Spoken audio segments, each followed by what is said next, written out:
मानचित्र कला का इतिहास। अगर हम इतिहास की बात करें तो इरविन रेज एक स्कॉलर थे। उन्होंने कहा कि जो मानचित्र बनाने की जो क्रिया है वो हमारे अक्षर लिखने से पहले ही शुरू हो चुकी थी।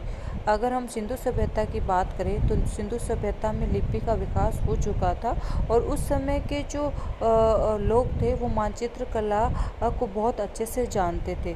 लेकिन हम फिर भी मानचित्र का जो आधार है वो यूनानी लोगों और रोम जो स्कॉलर थे उन्होंने ही रखा।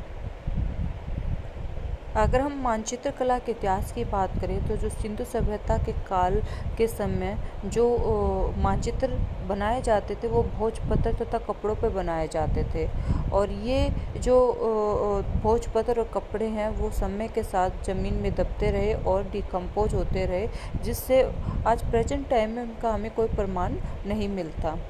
अगर हम बात करें प्राचीन समय में तो उस समय भारत और चीन अपनी सभ्यता का विकास में उत्कृष्ट स्थान पर था और उस समय यूरोप के लोग अभी भी आदिम जनजातियों की तरह ही व्यवहार करते थे। उन्हें आसपास के एरिया का कोई ज्ञान नहीं था। उन्होंने ही धीरे धीरे अपने समयवर्ती जो क्षेत्र है उनके मानचित्र बनाने शुरू किए और इसलिए यूनानी और रोम विद्वानों को ही मानचित्र कला का हम जनक मानते हैं।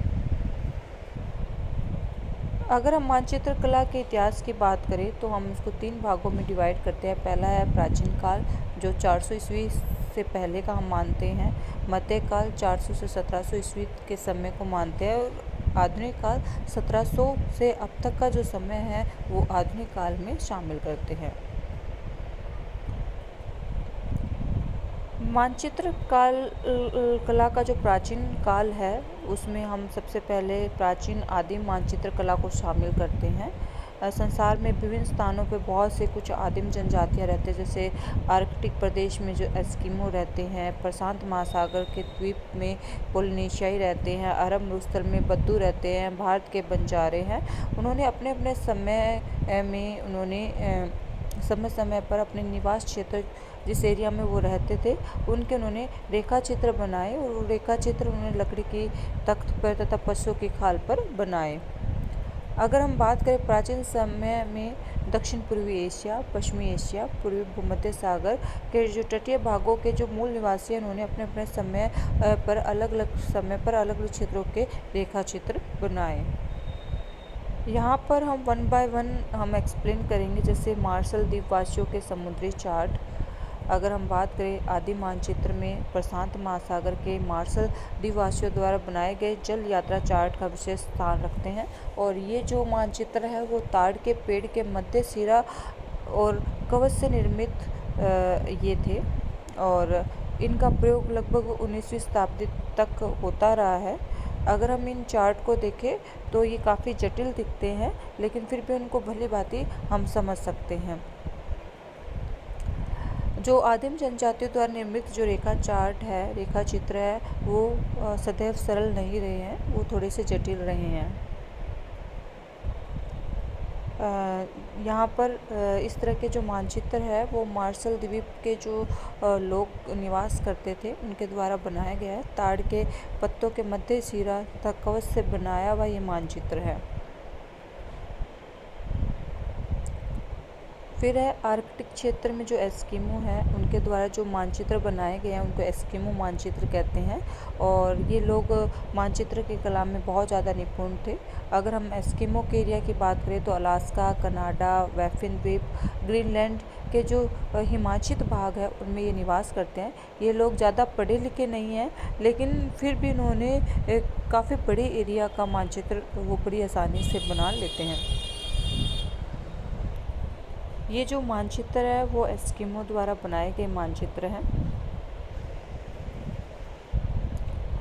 फिर प्राचीन जो काल की जो मानचित्र कला है उसमें रेड इंडियन एज़टेक मानचित्र को हम शामिल करते हैं। जो अमेरिकी जो इंडियन हैं वो मानचित्र में काफ़ी कुशल थे।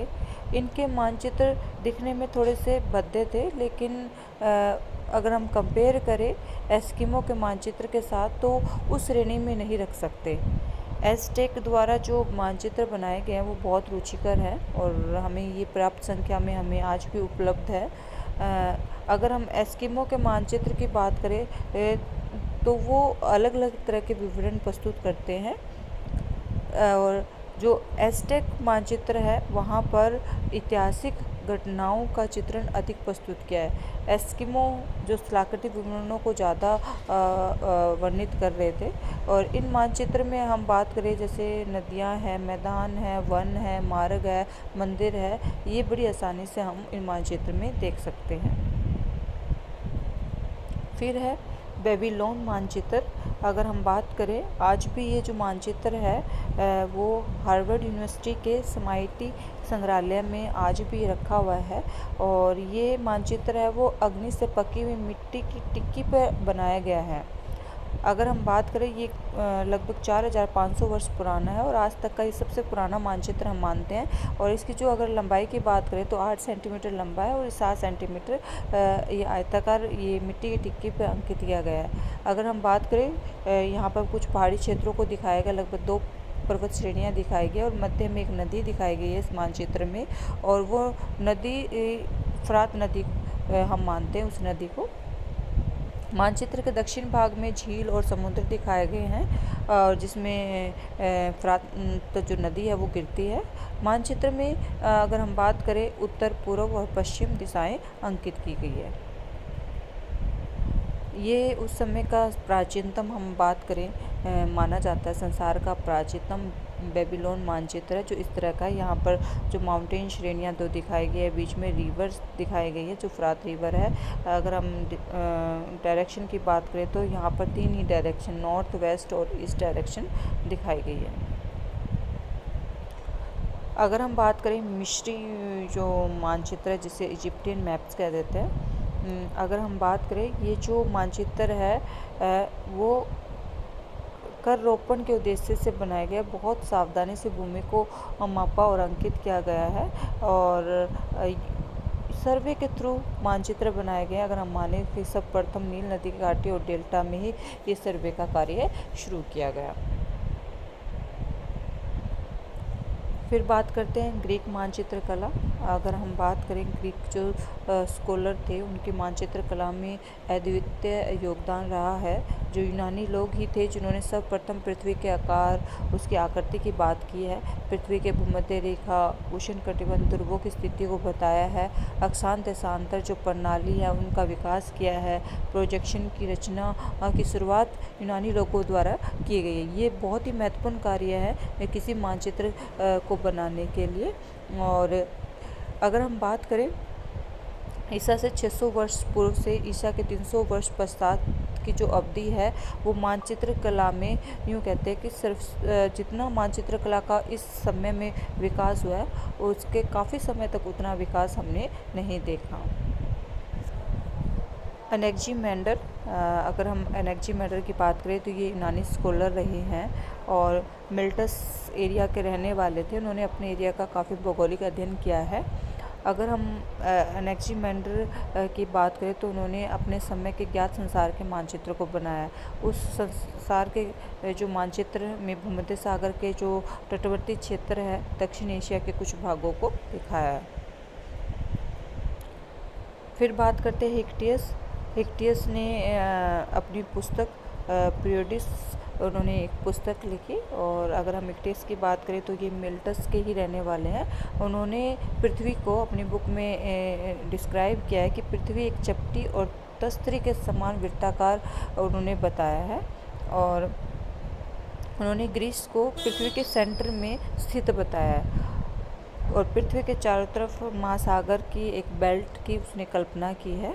और संसार मानचित्र के अलावा उन्होंने मिल्टस नगर का भी एक मानचित्र बनाया। तो उन्होंने इस तरह का एक मैप उस समय प्राचीन काल के जो समय में हम मानते हैं।